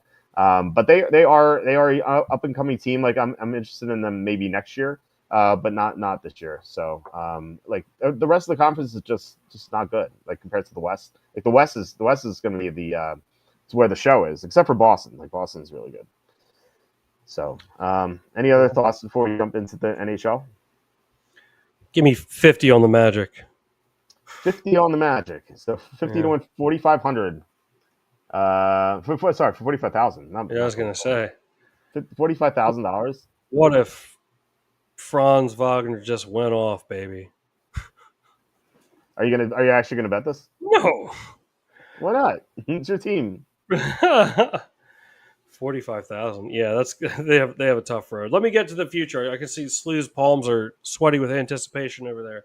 All right. Before you do this, I Oh, wanna sorry. I wanna I wanna guess. Okay, make 2 guesses for your Hmm. future. So we had Nuggets and Butters on the show, and we went over this a little bit. They loved the Blues at 55-1 with Binnington, and the Blues are playing a lot better recently. And they also brought up the Wild because the Wild have this great road record, and so in the playoffs, like you get this teams that win on the road that maybe means something. So those are the two that they brought up, and of course we have our previous bets with Washington and Winnipeg that are still alive. So all right, take it away, Quacky. Yeah. What do we like here? I mean, well, you're definitely in the driver's seat because I told you bet both the Capitals and the Jets, right? And they both locked up the number 1 seeds. Yes, So that's good. Yeah, I have Washington 17-1, Winnipeg 19-1. Oh, fantastic. Yeah, well, I'm glad to hear that. Yeah, I mean, and hockey is the one sport, as I always say, where anything can happen, even to a 1 seed. Mm-hmm. But but you're definitely looking good. But if you're going to take a team now, I like the Los Angeles Kings. This team has won 6 of 7, and they're beating some quality teams. They just shut out Edmonton, who is going to be their opening round playoff matchup. Yeah, I don't care that Edmonton made it to the Stanley Cup last year and almost had that comeback from 3-0. This Kings team is hot right now, at 21 to 1 there. Mm-hmm. I don't know. I think there's good value there. I wonder what they are to win the West. Let's bring it up. Is it just West playoffs? Oh no, that's not it. Do they have it? Maybe conferences. Okay. There we go. Conferences. No, they locked up their odds. I think I saw it earlier today or yesterday at 9-1 on Hard Rock, if I'm not mistaken. But yeah, I mean, I don't know. They just seem like a team that's picking up steam at the right time, and I wouldn't want to play them right now. I would not. I definitely would not. So take that for whatever it's worth. I like the Kings. Okay. What do you think about the calls on the Blues and the Wild? Blues, that's a saucy call. The only thing about that, and it seems unlikely, but there's still a chance that they could not make the playoffs if they, right? Yeah, if they lost their last 2, and then and Calgary wins 2 of 3, so there's and the Blues lose their last 2. I mean, it's not that tall of an order. Like it still could happen. So there's a chance that the Blues could get knocked out of the playoffs. Okay, and the Wild. The Wild. I mean, they definitely. I'm a huge Marc-Andre Fleury fan too, as he played for my Penguins. He had so many great years for the Penguins, but I mean, I don't hate it. I don't hate it, but I wouldn't take it myself. I just think there's. I mean, I guess I don't hate it, but there's a lot of there's going to be a lot for them to get through. So I mean, they're going to play Vegas, which I mean, I don't know that Central, the top 3 in the Central, Winnipeg, Dallas, and the Colorado Avalanche, all have over 100 points. The Kings have 101 points, and they're 21-1. So I mean, it's just going to be tough for Minnesota to get there. For what are they, 45-1? That ain't enough for me. Really? Okay. Yeah, I don't think so. Blues. I mean, I guess it's a saucy call, but like I don't know. Yeah, but I mean, Binnington, we've seen him get hot before. So that's what it takes, right? In the playoffs is the hot goalie. Like he could definitely do it. No, for sure. But I don't know. I like the Kings. I wouldn't want to play the Kings right now. Definitely would not. Here's an upgrade to what you said. So Kings are 21-1 on FanDuel. As I always say, shop around because you can get better odds. On Caesars, they are 25-1. Oh wow! So, okay, there you go. It's better odds there. So I looked at all the major sports books except for Bet Rivers, which I'm looking at now. Bet Rivers sometimes has actually Bet Rivers does not have any odds for the futures for some reason. I don't know why. It's kind of like it's a weird sports book. Like sometimes they have great odds, sometimes like what are they listing? I know, right? I would say though, like they were very quick to respond to me on Twitter. I was complaining about how they limited me, and they responded very quickly to it. So, oh wow, that was, and they limited you even further. But you have a passion for great customer service, don't you? Oh yeah, they respond to me right away. It's nice. But actually, they did not limit me further. They actually did not adjust it. For some reason, I'm only limited for NFL props. I'm not limited on any other props. I'm not limited on any other NFL bets. Just NFL props. I'm limited to like $67 or something. But I'm not limited elsewhere for anything else. So I'm kind of confused about that. So yeah, I don't know. I feel like I've made a lot of NFL prop bets. So yeah. Anyway, let's see. Anyway, so anything else in the NHL before we move on to the Masters? We can wrap it up with the Masters there. Yeah. I know you Oh, got real quick. Yeah. I point out the Blues are 55-1 here, and this is the inverse. It's funny because we're getting a better number on Caesars for the Kings, 25-1 instead of 21. On Caesars, the Blues are 35-1, whereas they're 55-1 here on FanDuel. So again, you should have as many sportsbooks as possible, just so you can get the best odds. There's a huge difference between 55-1 to 35-1, 21 to 25-1. It's somewhat significant, but it's not like the end of the world, right? But if you're looking to bet the Blues and you're getting 35-1 instead of 55-1, like that's where you really need to make sure you have the best number. Mm-hmm. All right. Anyway, let's go to the Masters, and so I don't know if you saw what odds we had, what picks we had, Quacky, for the Masters. But right now, what we're really riding on is Rory McIroy. We had him 7.5-1. He is minus 200 now. He was amazing today. He shot 6 under in round 3. He actually. It's funny, round 1, he was doing really well, and he double bogeyed twice in like a span of 3 or 4 holes. And so, like, kind of wrote him off. I'm like, Rory doesn't have a chance. And then the past 2 rounds, he's been terrific. And so he shot up to like a 4-stroke lead today. He hit an eagle on 15, I think. And then, so he's up 4 strokes on Bryson DeChambeau. And then DeChambeau hit, as I said before, he hit this amazing putt on 18. It was off the green, and he hit the putt so to draw within 2. He would have been down 3 otherwise. So we can look at the standings here real quick to see where we are at with the Masters. So Rory McIlroy is 12 under. His percentage to win is 66%. DeChambeau is 10 under, 22.5% to win. And then you have Corey Connors is 8 under, so he's 4 back of McIlroy. He's 5.6% to win. Everyone else is 1.5% to win or worse. That's Ludwig Oberg. He's 1.5% to win. He's 6 under. Patrick Reed, who actually who wasn't in the chat. Someone brought up Patrick Reed. I think it was I don't know if it's Kim Make an Eagle. Maybe it was someone else. Forgive me if I'm mistaken. But someone brought up Patrick Reed as a great DFS play, and that hats off to you. That was a great call because Patrick Reed is only like 7,000 or 6,800 on DK. So no, I think he was 7,300 on DK. So you got Patrick Reed in your lineup. Congrats. So he's 6 under. He's 1% to win. Scotty Scheffler is the leader of the pack of the 5 unders. I guess they sort of have a chance. He's 1.4% to win. Everyone else is 0.5 or lower. So there are 2 things we're trying to win here. We're trying to win McIlroy or maybe Scheffler, probably just McIlroy. And we also have Shane Lowry to finish in the top 10, I think at like 3-1 or something. So he's tied for 6 right now. So those are the things that we're looking at tomorrow. I do want to hedge. I'm going to hedge with DeChambeau just because, how he golfed that down the stretch in round 3 was terrific. And if DeChambeau were some bum, if he were like Patrick Reed, like as great as a tournament Patrick Reed is having, like Patrick Reed's not that good. Like if you look at his results this year, like 2025. So he had a second, but 7th, 25th, 10th, 37th, 44th, 60th, and a European Tour event. Like this guy's like, he's okay. But he's not a great golfer. Like if DeChambeau were Patrick Reed's talent level, I wouldn't be sweating this too much. Plus, I think we'd have a better number anyway. But Bryson DeChambeau is one of the top 3 golfers in the world. He has a 5th, a 10th. 6th, a couple of not so great performances, but like last year he won the U.S. Open.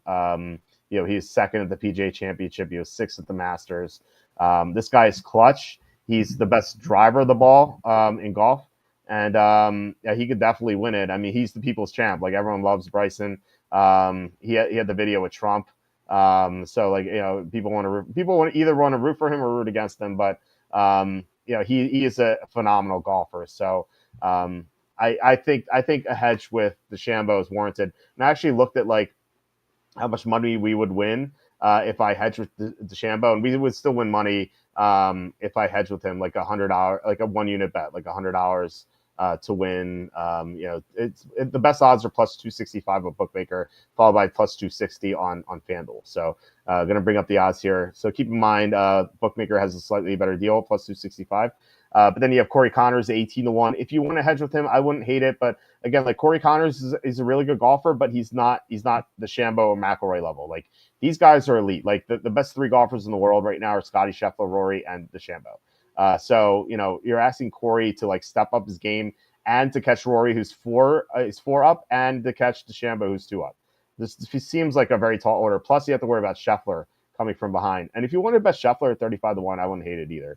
I just think that like he just seems a little too far back. Like at 5 under, like that's 7 strokes back. But it is possible. I mean, look, like Rory went 6 under today.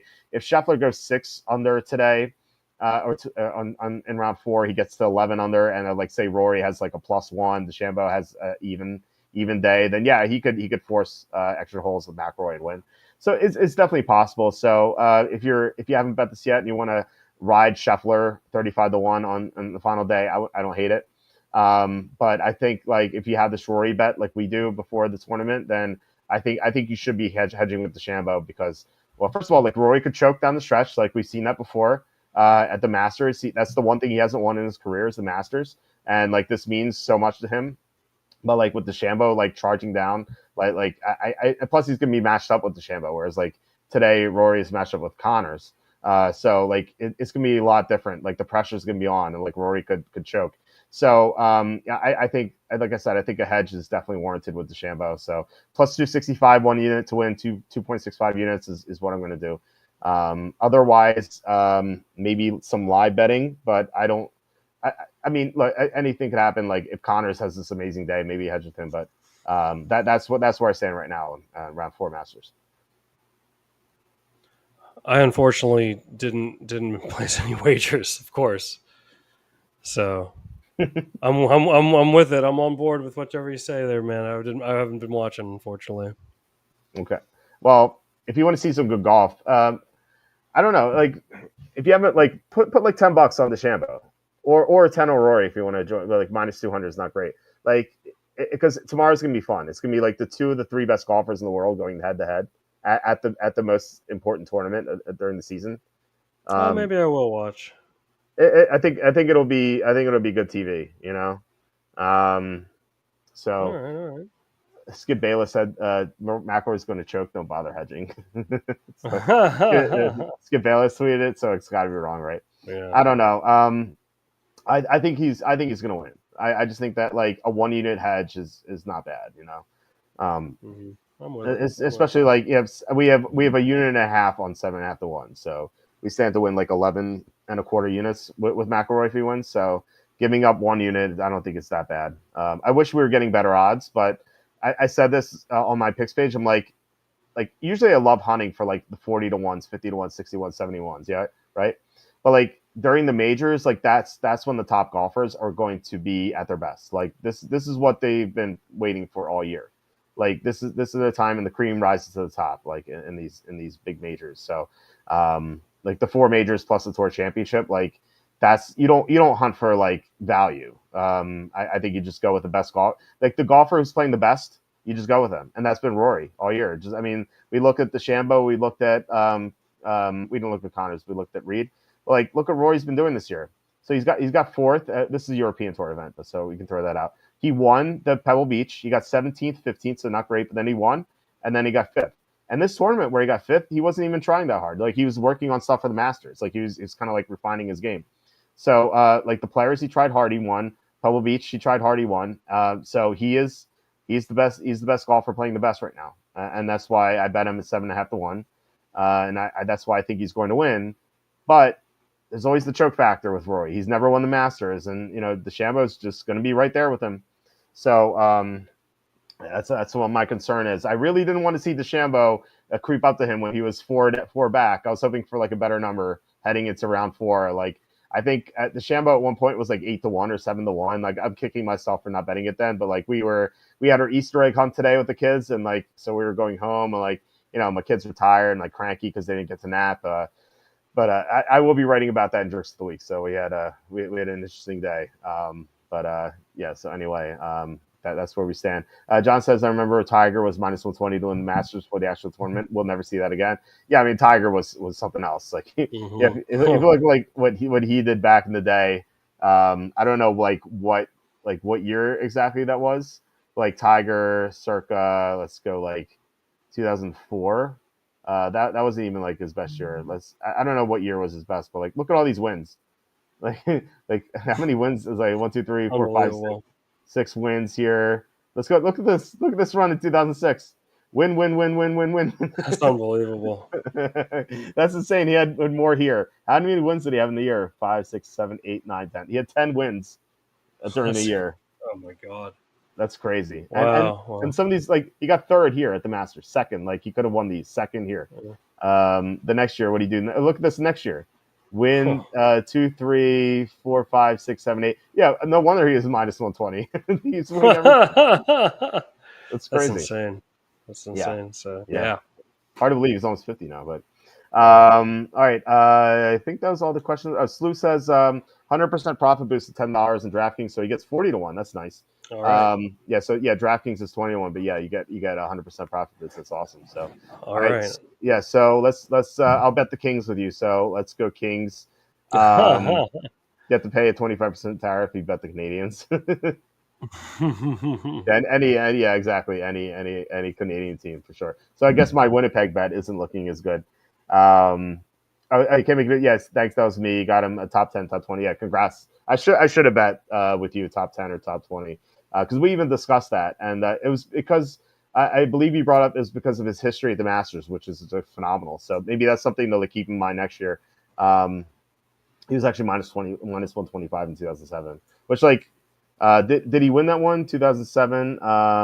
Yeah, this is the year he got second. So yeah, that wouldn't have paid off, but I guess when he's winning like this, it's not a bad bet. So, Yeah. All right. So yeah, I guess that's about it for today's show. Thanks so much, guys, for watching and commenting. Really appreciate it.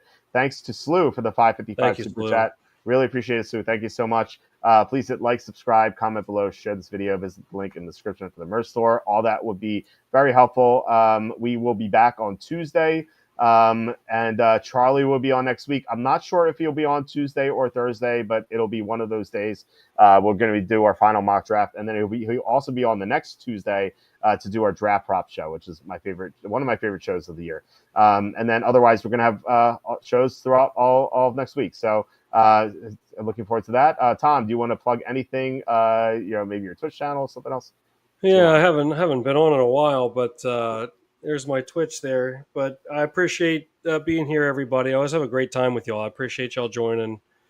And Walter, I mean, we could go on for hours. We've been before. yeah, we sure have. But yeah, thanks for having me as always. I always have a great time with you guys. And yeah, one more show, and then the draft. So yeah. 2 weeks from now, we will not be having a show because that'll be like day 3 of the draft, and I'll be so spent. So we will have a show next Saturday, and then we'll take a week off, and then we'll have another show after that. So I'm looking forward to it. So it'll be a great time as always. As am I. All right. Thanks, everybody. Yeah. All right, guys. Once again, thank you so much. And yeah, have a great rest of the weekend, and I will talk to you on Tuesday.